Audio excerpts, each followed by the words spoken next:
Bonjour à tous et à toutes, donc c'est Nicolas des Talents des Hauts-de-France. On est de retour aujourd'hui pour une toute nouvelle émission.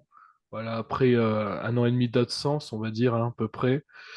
Donc là aujourd'hui on est de retour, on est en chair et en os, on est accompagné de Forest Spooky. Bah, Bonjour, salut Nico, merci pour l'invitation, ça fait plaisir. il n'y a pas de souci. Alors dans un premier temps, comme je fais avec tous les artistes depuis un certain moment, je vais te laisser te présenter tout d'abord, en quelques phrases, ouais. Ouais, bah écoute, sur l'essentiel concernant la musique, je m'appelle Forest Pookie, c'est un nom que je me traîne depuis un petit moment maintenant, hein, depuis 15 20 ans. Et j'ai dû jouer dans une dizaine de groupes ces 20 25 dernières années. J'ai dû donner autour de 1200 concerts tout cumulé, un peu partout en France, un peu partout dans le monde. Et, euh, et voilà, mais écoute, je suis bien heureux qu'il y ait toujours des gens qui veulent bien acheter mes disques et qui aiment bien écouter mes chansons, donc je continue. D'accord. Ça fait à peu près le tour, ça, je pense, hein, en Oui, oui, bref, oui. quoi. Alors, quelles sont justement tes influences musicales? Moi, j'ai commencé à vraiment rentrer dans la musique par le punk rock mélodique, autour de mes 14 15 ans, relativement tard finalement. Ouais, j'aimais bien les groupes Fat Records de la scène californienne. Voilà, c'était mélodique, c'était plutôt bien produit, on entendait déjà assez bien tout ce qui se passait dans les morceaux. Pardon. Et voilà, j'ai été braqué sur le punk rock mélodique pendant très longtemps. Et puis ensuite, je suis parti plus sur la pop, parce que ce qui m'intéresse surtout dans la musique, c'est les voix, en fait. C'est les voix originales, c'est les mélodies originales, ou typiques, ou atypiques, enfin bref. Et qu'est-ce que je peux te dire d'autre? Et ouais, bah, ça va de tout ça à la pop, à la nada surf, Bob Mould. Et là, depuis peu de temps, je suis vraiment très très fan de comédie musicale. Alors, je suis pas quelqu'un qui fouine, je suis pas très pointu, mais j'en ai vu quelques-unes et je suis en train de rentrer dans une monomaniaquerie. Donc, bon, là, Book of Mormon, qu'est-ce que je suis allé voir? Retour vers le futur en comédie musicale, ça déboîte. La Reine des Neiges 2, génial. Voilà. Donc, tout ça se mélange. D'accord, très bien. Alors justement, là, on est là aujourd'hui pour parler un peu du projet. Donc là, tu as sorti un album récemment, hein. Donc, Ouais. Il est le titre, sorti, euh, il est sorti en mars 2023. voilà, donc le titre est assez long, mais c'est Violet are Red, Was are Blue and Dichotomy, hein, c'est ça. Voilà. Exactement. Par contre, moi, j'adore la pochette Et avec ben, le petit lion. ouais, ouais, ouais, bah, c'est même un grand lion, là, hein. C'est Ouais, c'est ouais. plus, c'est plus un bébé, hein. Tu vois qu'il a été un peu heurté par la vie, hein. Il y a des cicatrices. Ça, c'est une amie de Toulouse qui s'appelle Roxane Rastrelli qui m'a fait ça. On a parlé de la pochette pendant longtemps. Comme l'enregistrement était repoussé avec la Covid, enfin, j'aurais dû l'enregistrer bien plus tôt. Et on a bien eu le temps de bosser sur la pochette. Il y a eu une dizaine de propositions qui étaient toutes plus belles les unes que les autres. Et voilà. Et comme toute personne talentueuse, elle n'était jamais contente de ce qu'elle faisait. Jusqu'à ce qu'elle fasse ça, elle s'est dit non, c'est ça qu'il te faut. Écoute, je lui ai dit c'est super, c'est magnifique. Alors du coup, à l'intérieur, il y a pas mal de titres, hein. Ouais. Donc, justement, est-ce que tu peux nous parler un peu de ta façon de composer un peu dans cet album? Comment tu procèdes dans la composition? Euh, je compose pas régulièrement, moi. J'ai régulièrement des idées, je m'enregistre des mémos dans le téléphone ou sur l'ordinateur. Je suis pas très bon techniquement, donc je fais vraiment des enregistrements très bruts. Je suis en train de marcher dans la rue, voilà. Et quand j'ai envie de sortir un album, je fais des sessions où je m'isole. Donc j'ai des amis là, qui me prêtent une, une petite bicoque perdue au fond de l'Ardèche. Ou alors je me retrouve je suis allé au château de Verchaïus en Ardèche. C'est là où est basé mon luthier d'ailleurs. Et ils ont des résidences d'artistes, donc tu as une piole. Et puis si tu as envie de gueuler au milieu de la nuit parce que tu as une idée de chanson et que tu veux chanter fort, bah, tu peux te réveiller à 3 heures du mat et faire ce genre de truc-là. C'est que je suis plutôt inspiré la nuit et chez moi, je peux pas trop envoyer le bousin la nuit, quoi. Tu vois, j'ai habité en appartement à Lyon pendant 5 ans. Bon, c'est compliqué. Et voilà. Et là, maintenant, j'habite à Arras, dans le Pas-de-Calais, depuis peu. Mais je peux pas t'engueuler non plus dans la maison, comme elle est foutue. Donc là, c'est bien d'avoir un endroit où tu es libre de laisser cours à ton imagination, même en pleine nuit. Donc je fais ça, tu vois, j'ai fait plusieurs sessions où je me suis isolé et, euh, et j'ai sorti la plupart des morceaux comme ça, en fait, en quelques sessions de plusieurs jours. Ça sort pas de nulle part, hein, c'est des idées que j'avais déjà gratouillées un peu, c'est pour les finaliser que je fais ça. D'accord. Pardon. D'où vient justement le nom de Forest Spooky? Ah, Hmm. le grand mystère. Hmm. Forest Spooky, ce nom-là, ça vient bah, il y a le film Forrest Gump qui est sorti, je joue au rugby, je courais vite, je marquais plein de points. Et puis il y a un crétin qui a gueulé Cours Forest, et puis c'est resté, en fait. C'est resté parce que, euh, en fait, j'ai commencé à faire du booking autour de mes 18 ans, et mon premier groupe s'appelait les Pookies. Et je trouvais ça vraiment très difficile d'appeler les gens en disant, Salut, je joue dans un groupe qui est super, bookez-nous. Et non, j'ai commencé à faire un dédoublement de personnalité. Et Forrest, c'était le musicien. Et j'utilisais mon vrai prénom pour faire le booker, en fait. Donc ça m'évitait d'avoir à justifier que non, mais je dis que mon groupe, il est bien, mais c'est vrai, vas-y, écoute. Enfin, c'est plus difficile de convaincre les gens comme ça. Forcément, tu vas dire que ton groupe, il est bien. Ouais, T'as pas ouais, de, t'as pas de recul. Et puis, bah, tu vois, ça fait peut-être 25 ans que le nom est resté. Et Pookie, bah, comme j'ai dit, mon premier groupe s'appelait les Pookies. Donc, quand j'ai commencé à tourner en solo, j'ai remis ça au singulier, tout simplement. d'accord. Ouais. Très- Est-ce que tu as des objectifs à réaliser comme une scène spéciale, un duo, quelque chose Non, j'ai rien de particulier à réaliser. Je prends un peu les choses comme elles viennent. J'essaie d'attraper les opportunités. Et après, j'en ai eu que j'ai pas réalisé, hein, qui ont loupé. J'ai une histoire un peu marrante avec le chanteur de Hot Water Music. Je sais pas si tu connais ce groupe, hein. Non, non, de nom, non. C'est un groupe originaire de Floride. Et le Chuck Ragan, le chanteur, je lui ai proposé de faire un split avec moi alors que j'avais encore rien produit en solo. Donc ça a été une expérience un peu marrante. Il a été très sympa, hein. Mais je suis arrivé comme ça, la bouche en cœur, sans avoir rien à proposer. Enfin bref. Donc ça a été un peu marrant. Donc ça s'est pas fait, évidemment. Et j'ai proposé aussi, là plus récemment, je voulais faire chanter le chanteur de Nada Surf sur un morceau de mon album qui s'appelle Crazy Heart. Parce que je trouve que c'est un morceau là, on sent bien l'inspiration Nada Surfienne, si je puis dire. Et on a échangé un petit peu, et puis ça tombait mal, et puis finalement, voilà, j'avais déjà assez insisté, j'ai pas voulu passer dans la case du lourdingue, donc j'ai pas poussé jusqu'au bout. Mais j'aime croire que j'aurais pu, j'étais à ça d'avoir le Matthew Cause chanter sur mon album, ce qui aurait été extrêmement satisfaisant pour moi. Mais non, écoute, tu vois, en fait, comme je disais, je dois taper les 1200 concerts environ. J'ai joué un peu partout dans le monde, dans plein de situations différentes, dans des salles avec du matos, avec des salles sans matos, chez des gens qui avaient l'habitude, chez d'autres qui n'avaient pas l'habitude, chez l'habitant, dans des squats, sur des grosses scènes.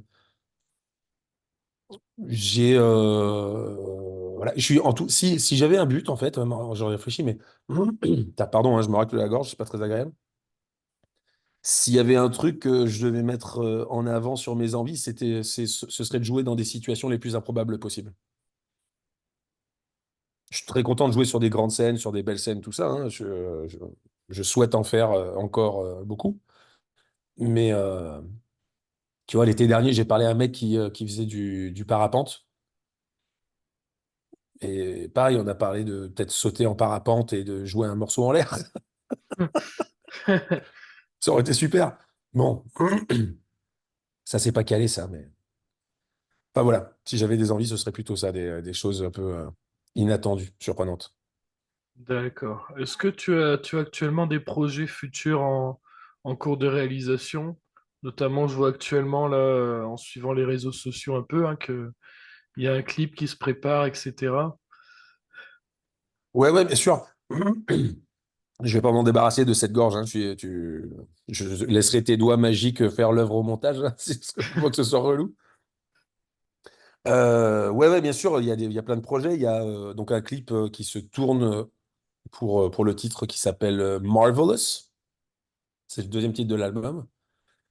Et là, ça va être une espèce de comédie romantique. Je bosse, alors pour la première fois, je bosse pas avec David Basso, qui est mon ami de toujours, avec qui j'ai fait tous mes clips. Là, je bosse avec Xavier et Sandra de Electromagnetic Films de Toulouse, qui bossent super bien. L'agenda a fait que ça collait. Et voilà, c'est super. Ils étaient chauds. Donc là, d'ailleurs, je suis à Toulouse, là, tout de suite. Euh, et puis bah, il y a d'autres idées de clips. Et, bah, il y en a mille, des idées de clips. Donc, dès qu'on a un peu le temps et qu'on a un tout petit peu de budget, on fait toujours avec des bouts, tout ça avec des bouts de ficelle. Mais dès qu'on a un petit budget, puis, hop, on essaie de faire ça parce qu'on essaie de passer le temps au mieux en s'amusant et en faisant des choses cool. Donc, il y a ça. Je joue dans un groupe qui s'appelle Maladroit, qui fait de la pop punk sur. Jusqu'à présent, ça faisait des morceaux sur des chiens qui portaient des bandanas, des gens qui faisaient des overdoses de pizza. Et la dernière album qu'on a sorti l'année dernière, il est sur les super-héros. Donc c'est un sujet détourné où on parle. On s'était dit, il faut juste qu'on parle de super-héros dans nos chansons. Et par exemple, le guitariste, il a écrit une chanson sur son histoire avec Batman. Il avait un costume de Batman quand il était tout petit, il avait 3 4 ans. Et il n'a pas réussi à ouvrir son costume assez tôt, à temps en tout cas, et il s'est pissé dessus à l'école. Voilà. Le zip était derrière, il n'arrivait pas à l'ouvrir, et il avait 3 ans, il s'est pissé dessus. Donc, voilà. Donc quand il la chante, il raconte cette histoire-là en disant que voilà, ça lui fait du bien d'en parler, ça fait 40 ans qu'il garde ça en lui. Donc il y a ça qui arrive, et puis il y a aussi un autre groupe qui est actif qui s'appelle Supermunk. Supermunk, on est en train de composer, là, on a une douzaine de morceaux. On a une douzaine de morceaux, je pense qu'on va enregistrer en fin d'année, là. On va ressortir un album, on fait une tournée annuelle et traditionnelle qui est toujours à cheval sur août-septembre, parce que c'est une période qui est nulle pour tourner et que du coup ça gêne ni l'agenda Forest Spooky, ni l'agenda de notre scientist du batteur. Donc voilà, non, il y a plein de choses qui arrivent, puis il y a des concerts tout le temps. Tu vois, moi je fais des concerts, je fais aussi des interventions dans des écoles auprès des gamins pour leur faire écrire des chansons. J'interviens auprès de groupes pour les aider à améliorer leur diction en anglais, à améliorer leur texte en anglais. Donc voilà, je fais plein de concerts, je fais aussi de la musique de manière détournée en filant des coups de main à droite à gauche, quoi. D'accord. Bah, moi, justement, je t'ai connu grâce à l'album de Sapiens, notamment, avec la chanson dans l'album de Sapiens que j'avais aussi interviewé à l'époque, justement. Et j'ai fait pas mal d'artistes de leur côté, hein, qu'ils ont collaboré, notamment Ouais, Lofofora, etc. J'ai quasiment fait le tour des artistes, on va dire. Voilà, donc c'est d'accord. pour ça que je t'ai écouté comme ça, en fait, grâce à eux. Parce que ben, j'ai essayé de découvrir les univers de chacun et c'est comme ça que j'ai découvert Forest Spooky, ouais. Ah, génial. Sapiens, c'était très cool, Sapiens. Ouais. T'as interviewé Nico qui a fait ça avec Thibaut, du coup. Ouais, c'est ça. Mhm. Ouais. Ils m'ont envoyé un morceau, je crois que j'ai mis 6 mois à enregistrer les chants là-dessus, je savais pas quoi faire. Ils m'avaient envoyé une piste de deux guitares, enfin 2 pistes de guitare acoustique. Le morceau était magnifique en instrumental et je trouvais pas de ligne de chant. Et pendant 6 mois, je l'écoutais une fois par semaine. Je sais pas quoi faire, je sais pas quoi faire. Et puis finalement, quand j'ai trouvé l'idée, j'habitais à La Réunion, donc sur l'île de La Réunion, hein. et, euh, et j'ai enregistré dans la chambre du gamin d'un pote ingé son. Mhm. Et je suis hyper content du morceau. Le morceau est magnifique. Les arrangements qu'ils ont rajoutés étaient super. L'album est cool. Oui, oui, bah oui. Alors, Et d'autres questions également. Alors, on va regarder tout ça. Alors, quel conseil justement tu donnerais à un artiste qui souhaite débuter dans la musique? Bah, de pas trop se poser faut pas trop se poser de questions quand on veut débuter dans la musique. Faut y aller, faut faire des choses, quoi. Et alors bon, bah, les temps évoluent, hein, et que les technologies, les mœurs, les envies, les gens qui sont actifs, les assos qui existent ou qui n'existent plus. Mais,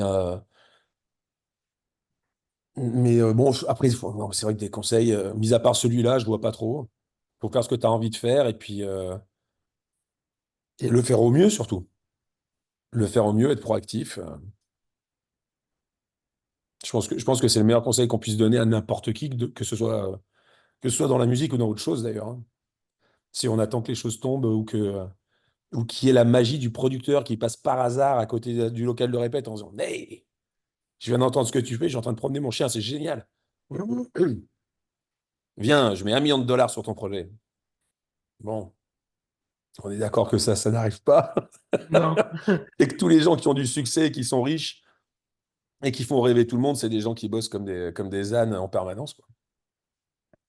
Donc voilà, en fait, non, mais il faut y aller. Si on a envie de faire des choses, il faut les faire. Si on ne sait pas comment les faire, bah, c'est pas grave, on se trompe, puis on apprend. Je pense D'accord. que c'est un je pense que c'est un bon conseil. Oui, oui, oui.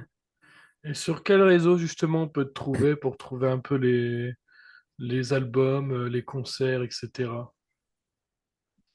Oh, bah, moi, je suis un enfant des années 90, hein. Donc, l'arrivée d'Internet, tout ça, donc j'ai un forespooky.com, comme ça ne se fait plus. Hmm. Après, les réseaux, je m'en sers pour promouvoir vraiment mon projet musical. Donc, tiens, si je suis en compo et que j'ai pas de concert pendant 15 jours, je vais rien mettre. Mais tu trouves les infos sur Instagram et sur Facebook, D'accord. comme, euh, comme tous les enfants des années 90 qui sont sur les réseaux sociaux. Et justement, quelle est ton opinion sur l'importance des plateformes de streaming aujourd'hui? Euh, Écoute, moi, j'ai été le dernier de mes potes à avoir un téléphone portable. J'ai toujours fait de la résistance contre tout. J'utilise les réseaux et les plateformes, pas les réseaux, mais j'utilise les plateformes de streaming depuis 2 ans. Tu vois, avant ça, j'écoutais mes Scuds et, euh, et mes cassettes.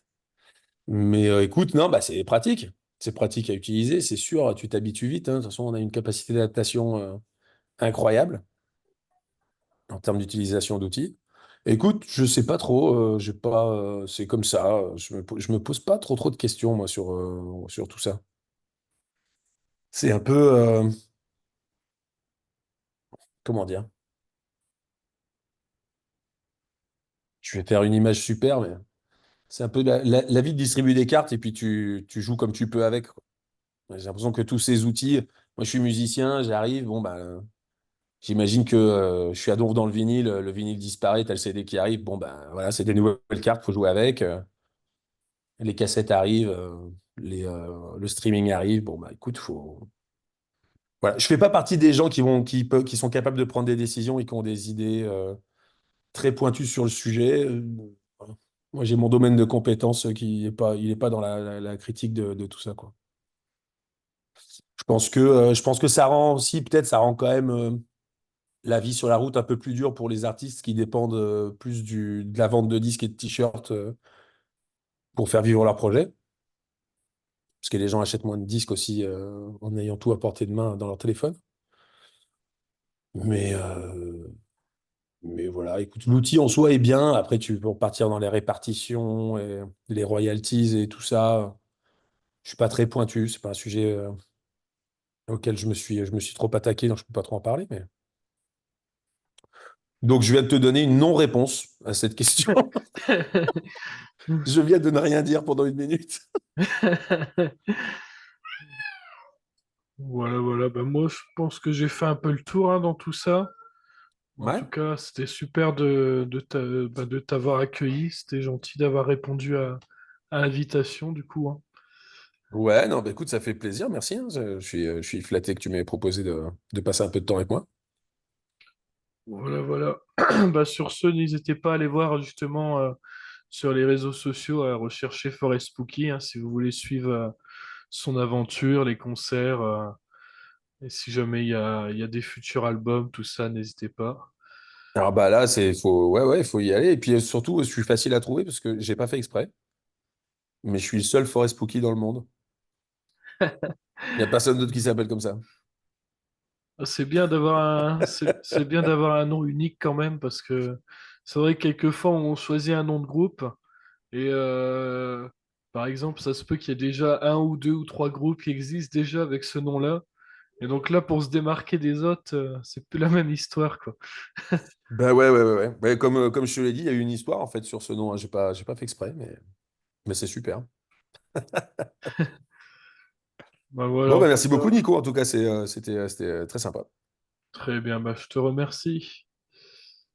Et donc du coup, bah, on va dire au revoir Ouais, ça marche. à nos fidèles abonnés, du coup, hein. Bon, bah, écoute, merci pour tout. Salut à toi, salut aux auditeurs. Merci d'avoir écouté. Puis on se croise sur la route, quelque part, en France ou ailleurs. Il n'y a pas de souci. Salut, salut. Salut.